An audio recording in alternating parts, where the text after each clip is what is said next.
So good morning. Tanzi, Aixquel, Ani, Kwekwe, and bonjour. Good afternoon to those of you joining us from out east. Welcome to FMB's webinar on living by your financial administration law during COVID-19. My name is Suzanne Trache. I'm the Director of Capacity Development with FMB. I am Métis Cree. I have over 15 years of senior management experience in working with First Nation governments and organizations in putting in place sound finance and governance practices. I have an MBA in finance, a Chartered Financial Analyst designation. I also sit on the board of the Business Development Bank of Canada. I'm joined here today by Melanie Asinawe. She is Anishinaabe from Wikwemekong First Nation. She is a CPA CA and has held over 10 years of senior management positions as a director of finance with First Nations, as well as having spent a number of years with a large accounting firm. I'm also joined by Laura Bouchard, who is our capacity development manager in BC and Alberta, one of our capacity development managers. She's a CPA CGA and brings over 15 years of senior management experience as a director of finance with several First Nations here in BC, as well as municipalities. So thank you everyone for joining us. Today we're going to talk about the elements of your financial administration law that become most relevant in a crisis like COVID-19. For many of you who have emergency response plans already in place or business continuity plans in place, you'll find that much of what we're talking about today will be covered or addressed in these plans. However, we're not going to take a deep dive on emergency response plans. They are a requirement of your financial administration law, or the FAL, as we may refer to it, or the law. However, we can support you in putting that in place, in drafting one. So certainly that's for another topic. But there's 4 principles that are really useful to keep in mind when managing through a crisis and can really help your nation to not just survive, but to thrive. One is flexibility. You'll see that the situation like COVID is changing rapidly. It changes frequently, and that puts a lot of pressure on your procedures, your way of doing things. So certainly flexibility is something to keep in mind, and your financial administration law does allow for that, and we'll talk about that today. Secondly, it's trust. That's another principle to keep in mind, especially in COVID with physical distancing requirements, self-isolation. We're doing things that we've never done before for the first time, and that just naturally involves a certain amount of trust that's going to be had between council and staff and the members. So that's important to keep in mind. A work from home policy also helps, and certainly your financial administration law supports that. So the third element is speed. As we've talked about, the situation changes rapidly, and decisions by council, by management, need to be made fairly quickly. That puts an enormous amount of strain on the finance and admin staff. Many of you are joining us today and you know what we're talking about. Cash is often quite constrained, and there's a lot of demand on the nation's resources, and sometimes we just don't have enough for the items that need to be bought, like PPE, services that need to be delivered, sanitation. So it's really important that council has the information and your senior management have the information that they need to make those decisions. So speed is something to keep in mind. We'll talk about that under the financial administration law. And finally, the last principle is communications. Now is the time to be increasing your communications during a crisis with your members, with your staff, with any stakeholders such as your funding agencies or your financial institutions.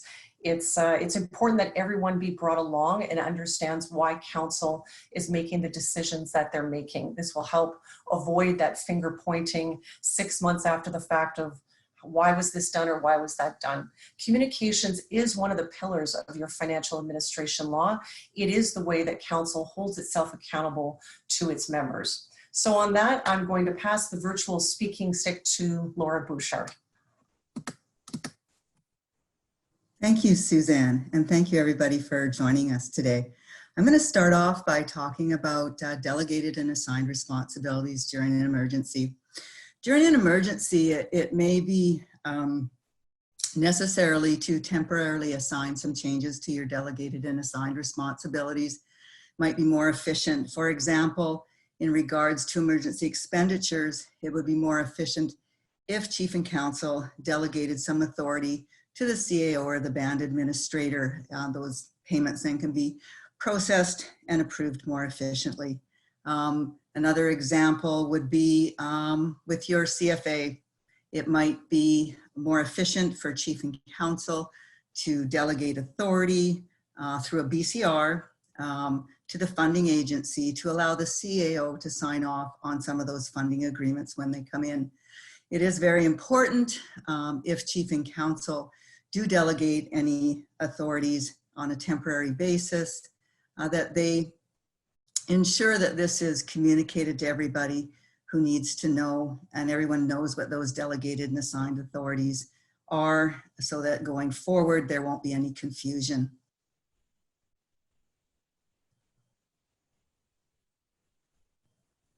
Committees. It may be advantageous to form an emergency response committee during a time of crisis or an emergency. That committee can help sometimes with the implementation of emergency measures, or they may be able to take some of the burden or some of the tasks off the CFO and some of the other managers, department managers within the organization. Again, it's very important if you're going to form a committee that you follow your FAL. Chief and Counsel have to approve the formation of the new committee as well as the dissolution of the new committee. They would also have to assign a timeline and when that committee would be in effect. It's also important that the committee has terms of references, knows what their roles and responsibilities and what their authority, if any, that they may have. Important that all that information is again communicated to everybody who needs to know during the time of an emergency, so there isn't any confusion.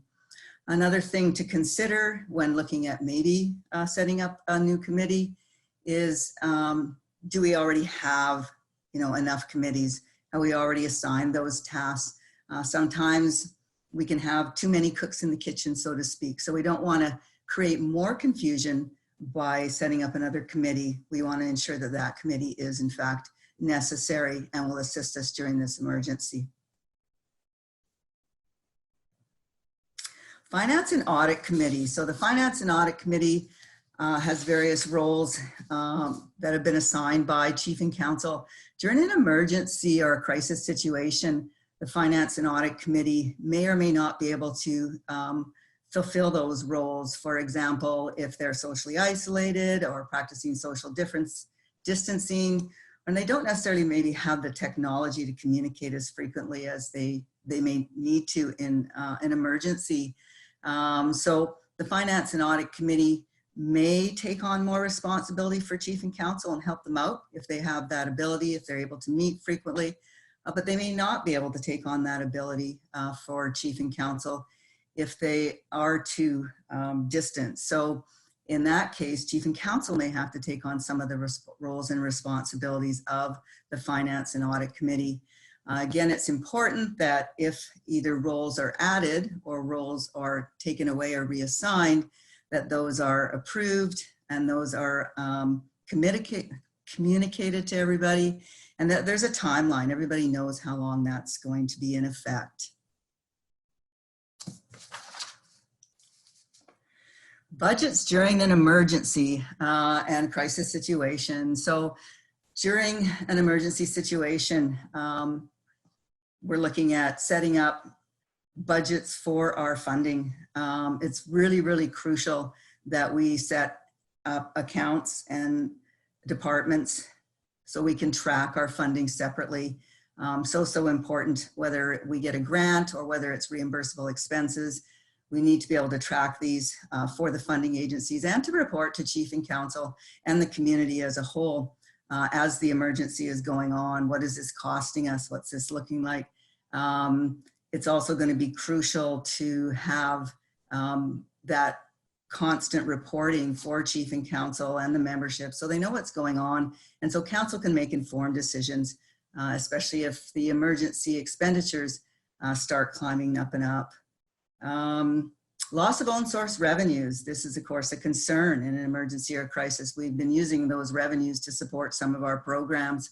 We'll need the CFO in a situation like this to do some scenarios for us. What's it going to look like in 2 months, 4 months, 6 months, a year out if our own source revenues continue to decline? How will that impact our budget? And then communicate that information to Chief and Council, so again, that they can make informed decisions. On the flip side of that, what happens if we've received funding from some of our funders, and because of the social distancing and social isolation, we're not able to do those programs, and now we have excess funds?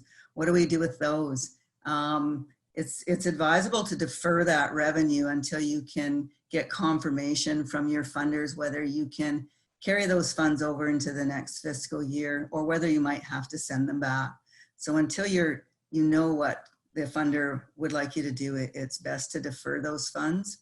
And then some of you may not have had time during this crisis to get your March 31st budget approved for the next fiscal year due to the crisis. So in that case, it is a recommended practice that you have Chief and Council adopt the prior year budget. And that is a strong internal control and provides continuity on a temporary basis till you can get your new budget completed.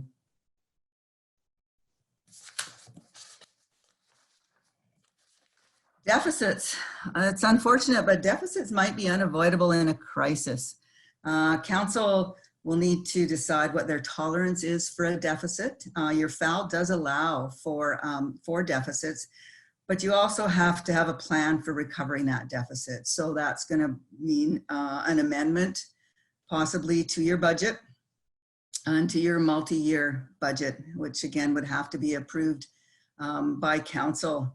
Finance, again, we're going to rely on them to do different scenarios of what that potential deficit could be over time, over 6 months, over a year, over 2 years, and how are we going to recover that deficit. It's very important that we're looking at all emergency funding that we can possibly access in order to reduce what that deficit might be. Chief and Council might have some hard decisions to reduce that deficit. They might have to cut some programs. They'll have to determine what their tolerance is, what those various different scenarios look like, and then approve a budget, and then communicate that information again out to the community and everybody who needs to know. Communicate, communicate, communicate is so important during a time of deficits. If they're gonna have to delay some programs, then the community needs to know what programs are gonna be put on hold till after the crisis.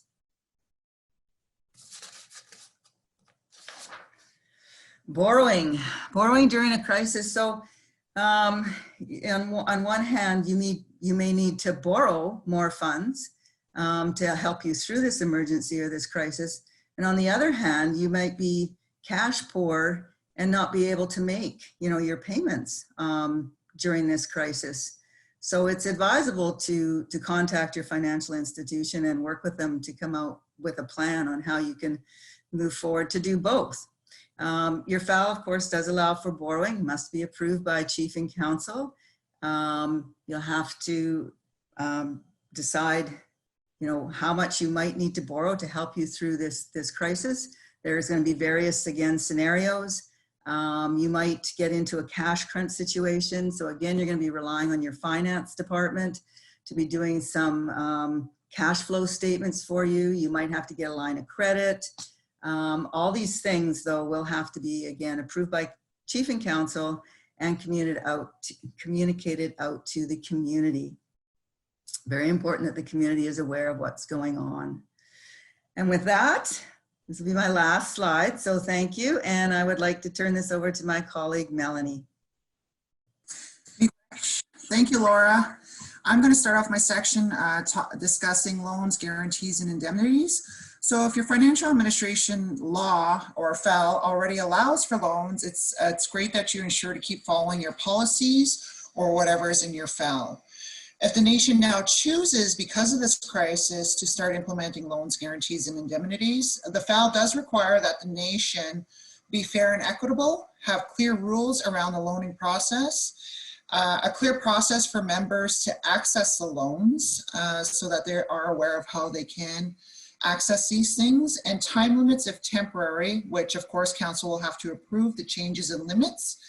And as Laura mentioned, communication is key. If the nation does decide to start incorporating loans, guarantees, and indemnities as a new program within the nation, it's best that it's communicated with all those involved and who can actually access. So best practices may be for finance to assess the feasibility of a new loans program, as well as finance to recommend to the Finance and Audit Committee, and then going forth to Chief and Council for approval, limits on borrowing. So making sure that the tolerance is agreed upon by all those involved.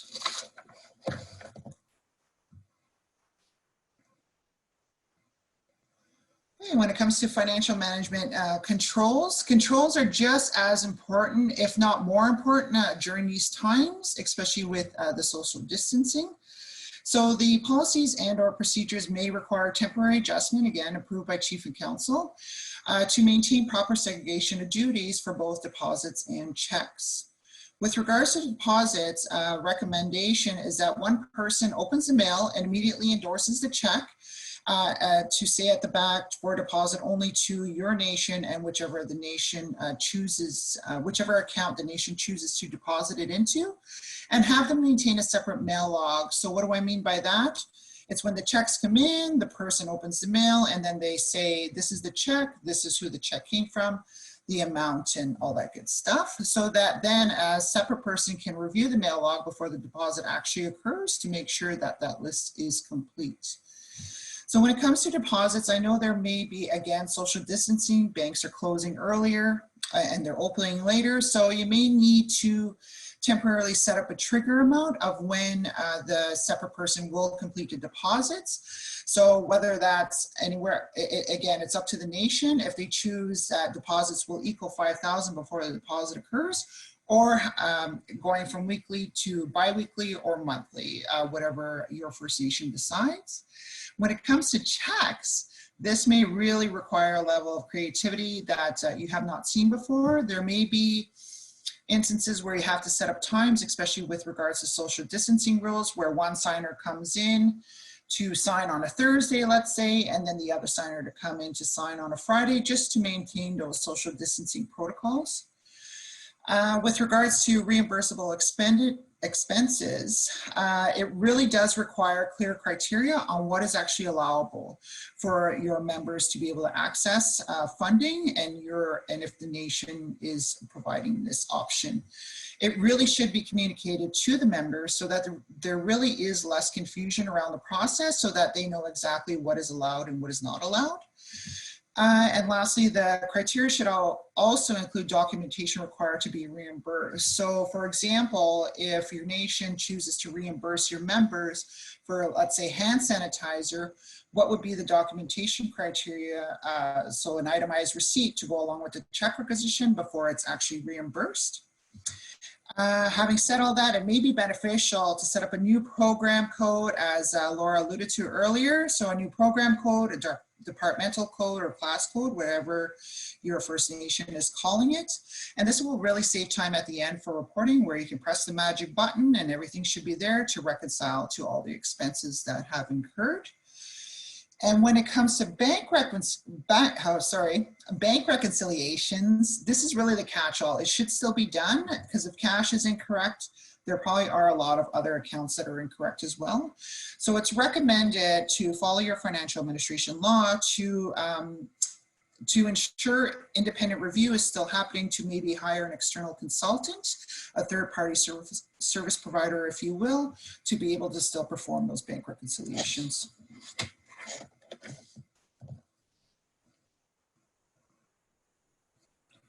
Okay, when it comes to procurement, this may require flexibility on the First Nations part to ensure programming continues, and if your nation is still operating essential businesses, to ensure those businesses continue as well. This also may require adjustments, especially with regards to spending limits. Those may have to change if they haven't been already changed in your delegation and authorization table if you have the finance policy. Documenting policy and procedure adjustments with specified time limits. Again, we do not know when this is going to end. So just saying it will end, this adjustment will end when the crisis ends. And again, communication is key with all those involved so that people know what they are allowed to spend, who's allowed to spend it, and those specified limits. It may also be very important to communicate with your current vendors. So for example, you have a current IT service provider who's a third-party service provider, and I know they're probably still working because there's probably a lot of people working from home, so they're doing a different type of job for you, not with the current contract. But it would be beneficial to communicate with that vendor to say, are we still going to have the same rates, so that at the end we're not surprised with different rates once this is done.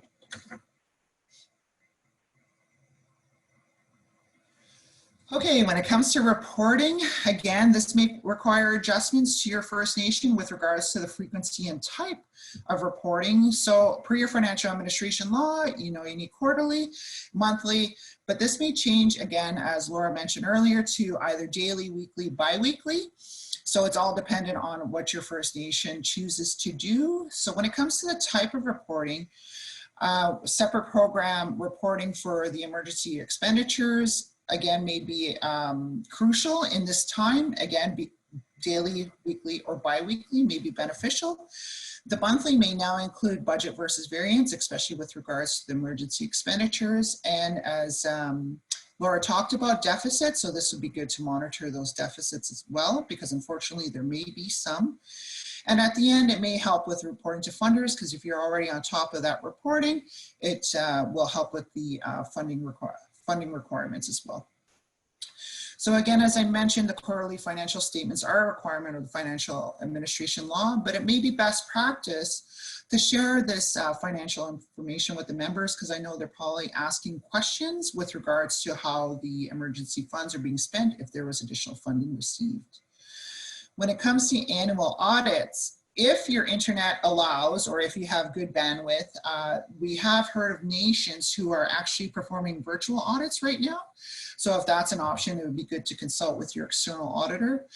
However, if there is, if you do not have good internet, or if you just don't have the internet connectivity that you need to be able to do that, it may require, again, a level of creativity and discussions with your auditor. I have had conversations with auditing firms in my area where they've gotten very creative, where they pull what they need to pull and then they send it to the client. The client then provides the invoices so that it's sent back to the auditors. It's kept in a room for quarantine. Someone comes in, does the vouching, and then that testing is done that way. And lastly, with the annual reporting per your financial administration law, it is due 180 days after your fiscal year end, but we are recommending a best practice in addition to separately report on these emergency expenditures, because it will really show how it was managed by council and administration.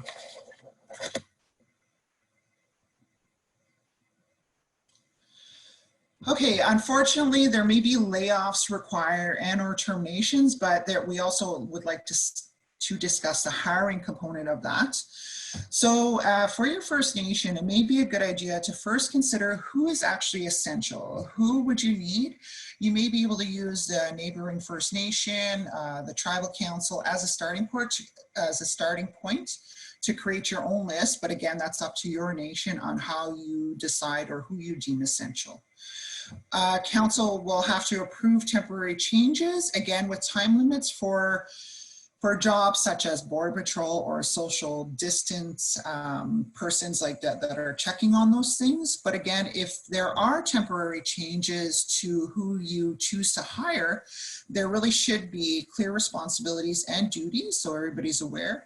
And again, even though we don't know the end date right now, even if you say monthly or we'll revisit at this time and then redoing that contract with them, And of course, some job descriptions may already have other duties as assigned, but they may be taking on additional responsibilities. So if you don't already have other duties as assigned, you may have to ensure that temporary duties are approved, documented, and then understood by the employee who has to take on these additional responsibilities. In addition, you may have to hire contractors, not in the normal way. Again, may require council approval, while it will require council approval to allow for quick hiring in your policy. So in an addendum to your policy, so that if someone gets sick, so say the director of finance does get sick and they just cannot work, it would allow for a quick hiring process so that business can continue as usual, and of course, making sure that the contractor has the relevant skill set. Another thing that could happen is just the employee cannot work from home for whatever reason that may be. And again, unfortunately, there may be need for dismissals or layoffs. The financial administration law should still be followed, as well as your policies. Documentation should still be done and included in the employee files. And the key is really to follow the policy and your relevant labor laws, whatever is followed within your community. And it really is best to consult with your nation's legal counsel to make sure that's all being done properly. And again, Laura alluded to identified surplus. So there may be identified surpluses with regards to additional monies from not paying payroll because they have been deemed non-essential staff already. So it may be best practice to communicate with funders to discuss next steps on what can be done, whether that could be deferred, whether that can be transferred interdepartmentally to help pay for the essential staff.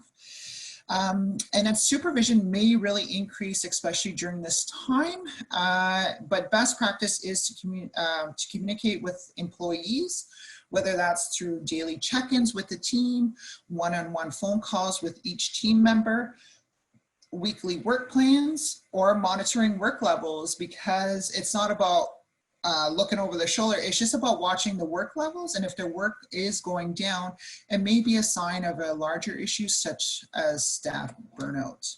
So that's it for my section. I'm going to pass it back to Suzanne. Great, thank you, Melanie. Just a quick reminder for everyone that there is a Q&A function. If you would like to ask a question, we'll have 10 minutes at the end. We're just coming up on the end here, so just wanted to remind everyone you can type in a question. And also we will make this presentation available to you on our website. We'll be sending a link afterwards, and this webinar is also being recorded, and we will send the link that will also be on our website. So communications, I won't repeat what Laura and Melanie have already really been stressing, and communications is so key, especially if you're going to be making changes to your budget, these emergency expenditures, how is any emergency funding being spent, and just a reminder that under your financial administration law that there are certain communication requirements for members to be informed of and involved in strategic plans, multi-year financial plans, and I won't read the whole list. So just a reminder that also during COVID, I'm sure you're already finding the need to get creative on how to communicate with your members. Certainly not everyone has technology, not every household has a computer, especially our elders group. So how to get creative about communicating with them, whether that's through status boards, postings in the administration office, you know, at the door, I guess, that's probably closed. So just trying to remember all of our people, no matter how they can be reached. So information systems, security and management, this has taken on such a really great importance during COVID-19. Many of us are working remotely if we are able to continue to work as we are at FMB, and many of our clients are as well. And this increases the risk around data breaches, hackers getting in. We've heard of a couple of major law firms in Canada, as well as a major accounting firm who have been hacked. and it is catastrophic, meaning their systems have to shut down. We've even heard of a couple of clients who have also been hacked, and I don't know, the hackers are, their day jobs are who knows what, but they're really active right now. So now is the time to be thinking about training. It's thinking about increasing security. There's measures. I mean, certainly under your financial administration law, it is a requirement to review the nation's information systems. Are they adequate? Do they meet our needs?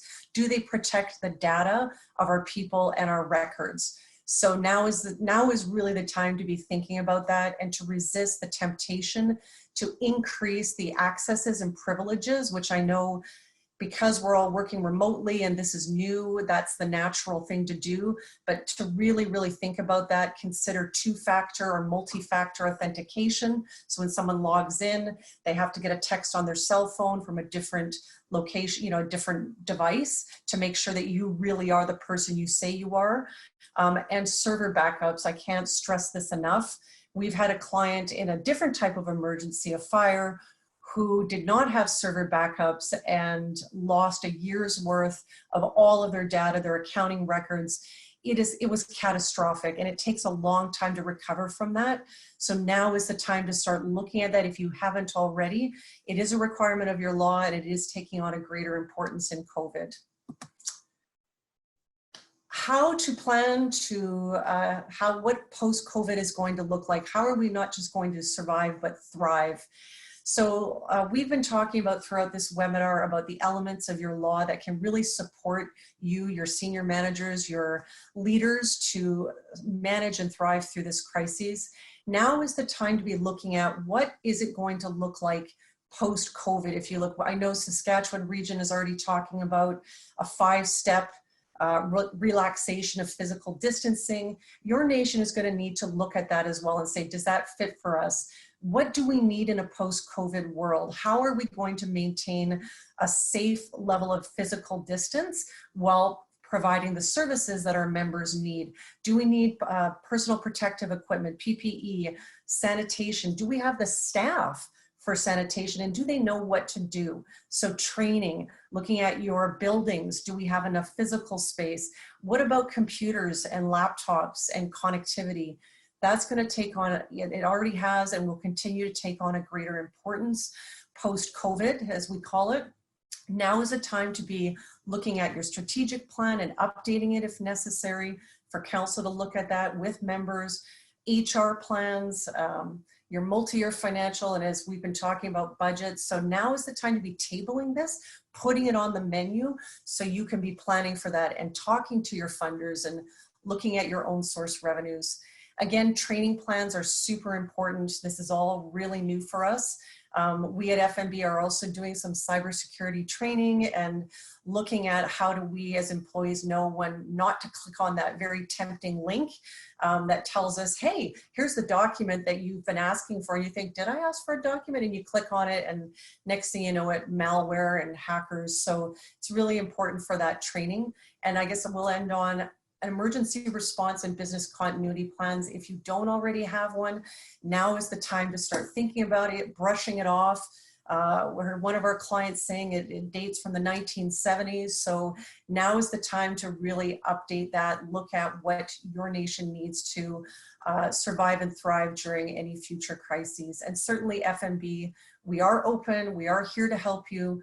We are operating remotely like everyone else, and we'll be keeping you posted on that, but certainly we are all here to support you. And if you're a new client, I just wanted to say we also have our outreach team who are here. They are more than happy to get you started on how to start working with FMB in a financial administration law. So on that, I'm going to move to questions. I've got one. I will, regular signing of timesheets and invoices has been relaxed due to physical distancing from office and printers. We have allowed for phone approvals by managers of their invoices and email certification of timesheets. We've informed our auditors as well. Okay, so not really a question, but that's a sharing of experience. Okay, thank you for sharing that. Melody and Laura, do you have anything to add on that? No, I mean, there's nothing in the financial administration law that would prevent that. I think phone approvals is just the documentation. You kind of want to have something written as well. I think that would be my only kind of concern about that. But I mean, email certification of timesheets. I think ideally, Diane, if you could maybe go to email approvals of invoices to just have that documentation for your auditors. Maybe think about that. Next question is any sort of advice, suggestions, or comments regarding property taxation during COVID? I know, look, I'm not going to dive into that too much. That's our friends at the First Nations Tax Commission. I know that there are certainly measures that are being taken on property taxation and suspension of that if needed. So certainly, Carlene, I would encourage you to get in touch with the folks at the First Nations Tax Commission. If you don't have their contact information, we can certainly send that out to you. The next question, any sort of, oh, that was the same one, sorry. When you talk about communications, do you mean in general or budget information on emergency fund disbursements use? Okay, that's a good question. Thank you. So we're talking about both, I guess. So there are certain elements of a financial administration law that require that members be informed of or involved in. And it's up to the nation to decide what that means, being informed of, involved in. During a crisis such as COVID, it's likely not going to be any public forums where you're physically together. It'll be more Facebook, website, posting, status boards. And yes, we are referring to both budget information on emergency fund disbursements. We're talking about any changes, significant changes to your budget, your strategic plans, your annual plans. So those are things that if you're changing them, there is requirements in your financial administration law to communicate that. But I think particularly right now, that emergency funding that you've gotten, it is really important to communicate. It's called an extraordinary expense in your financial administration law. It is really important to keep your people informed of that, of how that's being spent. We've heard of one of our nations who sent out letters just saying we've gotten, I can't remember, $400,000 in emergency funding, and here's how we are planning on spending it.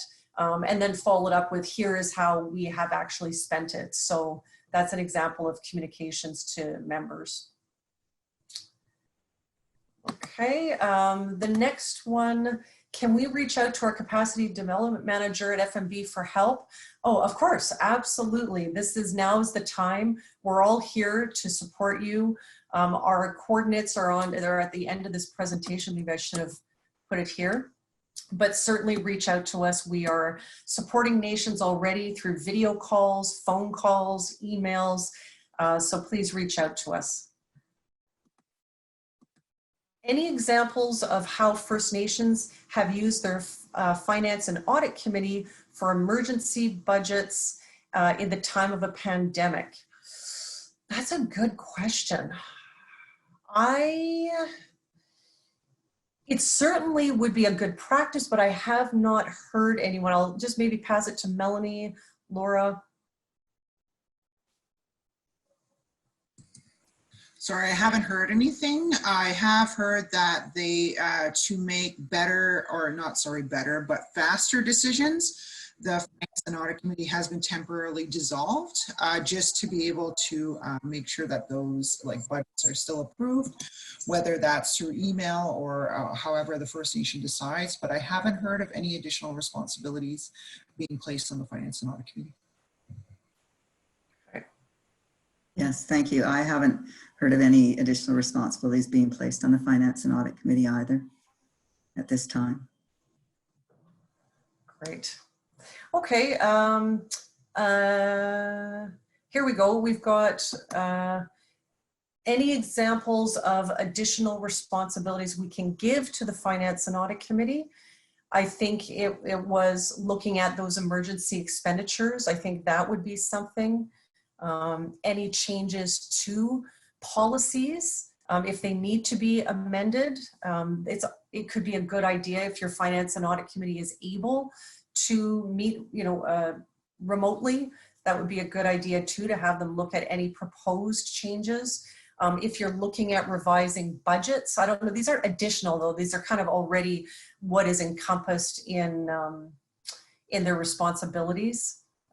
Maybe even meeting more frequently just to help push those recommendations, or not push, but make those recommendations to Chief and Council so that they could be meeting just as frequently as Chief and Council.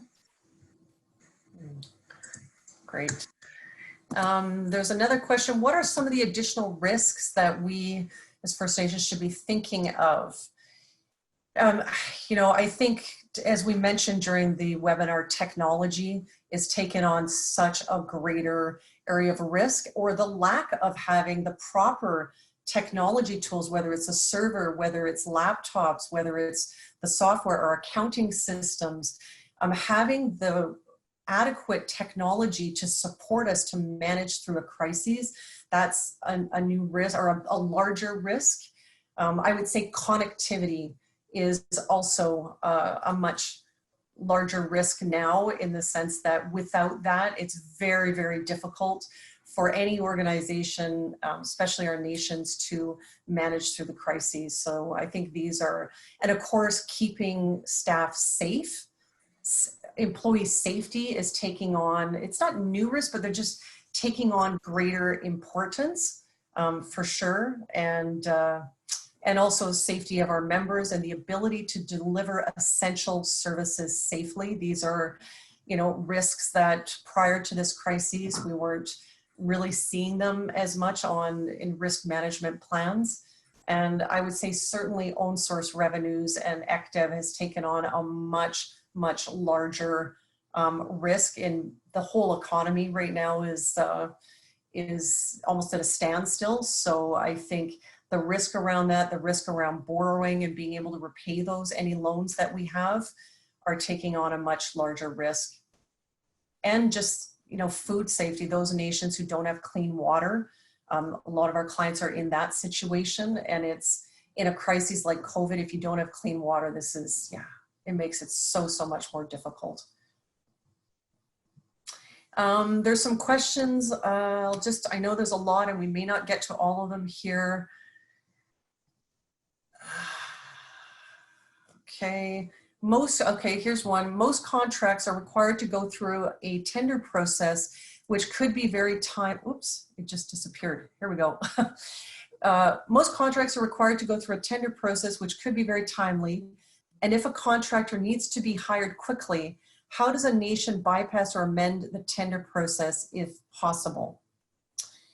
So we've had that question before from our clients, and what we're saying is, because there is in your financial administration law, and I'm just talking about the law now, not any other regulatory requirements or contractual requirements you may fall under with your infrastructure funding, but certainly under your financial administration law, you can amend the policy where you've got certain limits, where a threshold, a certain dollar amount of the contract, or maybe the length of the contract would trigger tendering or a competitive process.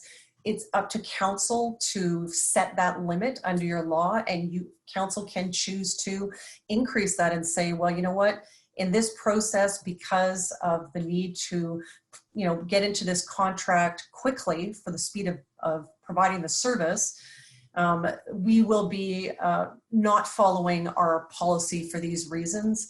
And maybe put in place some other compensating controls, looking at what are the prices that contractor or other similar contractors have provided. Like if it's an excavator, what have they provided that service for previously, and the price, and trying to look at it in a way where you are being conscious of the price and having that contract and the terms clearly set out in signing a contract. So that's a way, but certainly a council approval would be required under your financial administration law to amend your policy around procurement.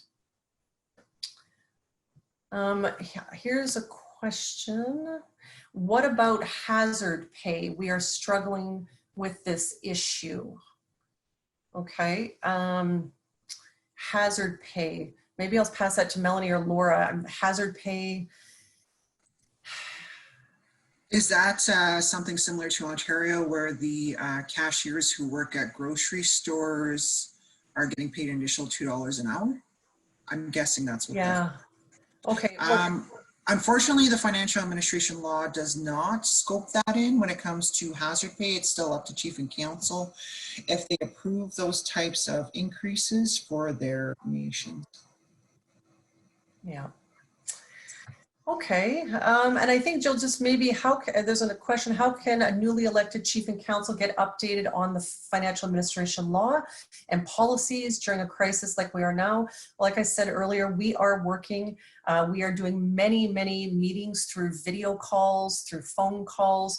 So that is, we are already providing that service, so please do reach out to us. If you don't know who your capacity development manager is, our contact information is here and we'll put you in touch with someone who can support you with that. So I guess on that, I think our time we're over now. So thank you again, everyone, for joining us. And we will be emailing the presentation, the link to it, as well as the recording. Bye. Stay safe.